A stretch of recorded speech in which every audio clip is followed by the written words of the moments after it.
மகளிர் உரிமை தொகை வாங்கிட்டு இருந்த எல்லா பெண்களோட வங்கி கணக்குலையும் நேற்று 5000 ரூபாய் வர வச்சிருக்காங்க. இது புதுசாக கொடுத்துருக்காங்களான்னா கிடையாது. அடுத்த 3 மாதத்தோட மகளிர் உரிமை தொகையை சேர்த்து 3000 ரூபாவும் கோடைக்கால சிறப்பு நிதியாக 2000 சேர்த்து 5000 ரூபாய் கொடுத்துருக்காங்க. இந்த கோடைக்கால சிறப்பு நிதி 2024 வருஷத்தில் 2025 வருஷத்தில் என்ன பண்ணாங்கன்னு தெரியல. எனிவே இந்த மகளிர் உரிமை தொகை கொடுக்கலாமா கொடுக்கக்கூடாதானா கொடுக்கலாம். ஏன்னா இது அடிமட்ட ஏழைகளுக்கு போய் சேருது. ஸோ அதனால் கண்டிப்பாக கொடுக்கலாம்.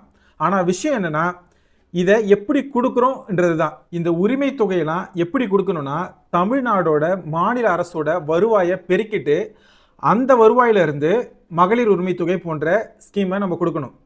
மாறா இப்போ இந்த கவர்மெண்ட் என்ன பண்ணிட்டு இருக்குன்னா முழுக்க முழுக்க வாக்கு வங்கி அரசியலை மனசில் வச்சுக்கிட்டு உலக வங்கியில் வட்டிக்கு வாங்கி இந்த பணத்தெல்லாம் கொடுத்துக்கிட்டு இருக்கு. நாங்கள் ஜெயிச்சா போதும், தமிழ்நாடு மக்கள் எக்கேடு கெட்டு போனால் எனக்கு என்ன அப்படின்ற மாதிரியான ஒரு மனநிலை. இந்தியா சுதந்திரம் அடைஞ்சதுலேருந்து 2021 வரைக்கும் தமிழ்நாடு அரசோட கடன் 4.5 லட்சம் கோடி.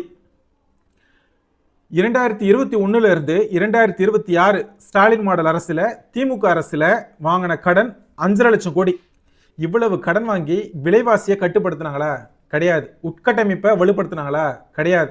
இந்த கடனுக்கு நாம் கட்டுற வருஷத்துக்கு வட்டி மட்டும் 72,000 கோடி.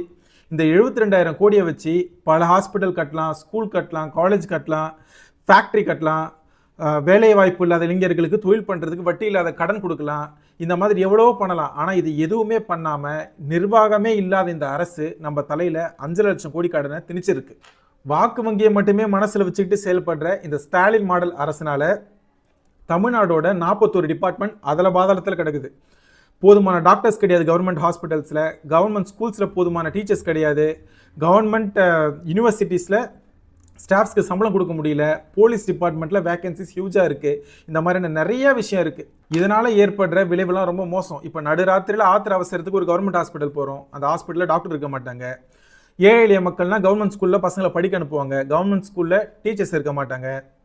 நம்ம பாதுகாப்பாக உறுதி செய்ய வேண்டிய காவல்துறைக்கு போதுமான ஸ்ட்ரென்த் இல்லை. அதனால தான் நிறையா குற்றங்கள் நடக்குது. நீங்கள் கேட்கலாம், அதிமுக ஆட்சியில் மட்டும் கடனே வாங்கலையான்னு. ஆமாம், அதிமுக ஆட்சியில் கடன் வாங்கினாங்க. எதுக்காக வாங்கினாங்கன்னா உட்கட்டமைப்பை வலுப்படுத்துறதுக்கு வாங்கினாங்க. உட்கட்டமைப்பு தமிழ்நாட்டில் வலுப்படுத்தினா தொழில்துறை முன்னேறும், தொழில்துறை முன்னேறிச்சுன்னா தமிழ்நாடோட பொருளாதாரம் வளரும்.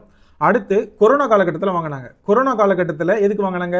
தமிழ்நாடு அரசுக்கு எந்த ஒரு வருமானமே கிடையாது, ஆனால் செலவு ரொம்ப அதிகமாக இருந்தது. அந்த ஒரு